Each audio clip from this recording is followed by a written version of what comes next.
There's so much to do in the Brighton area. I'm here at Knockhatch Adventure Park, which promises a fun day out for all the family. The park is at Hailsham, which is just 30 minutes east from Brighton, and there's enough here, whether old or young, to have a whole day of adventures, whatever the weather. There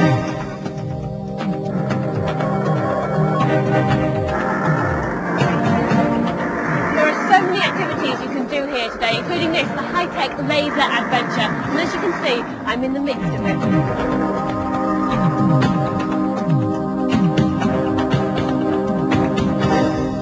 There are also lots of other things to do here that are rather more peaceful and relaxing. The boating lake, for example.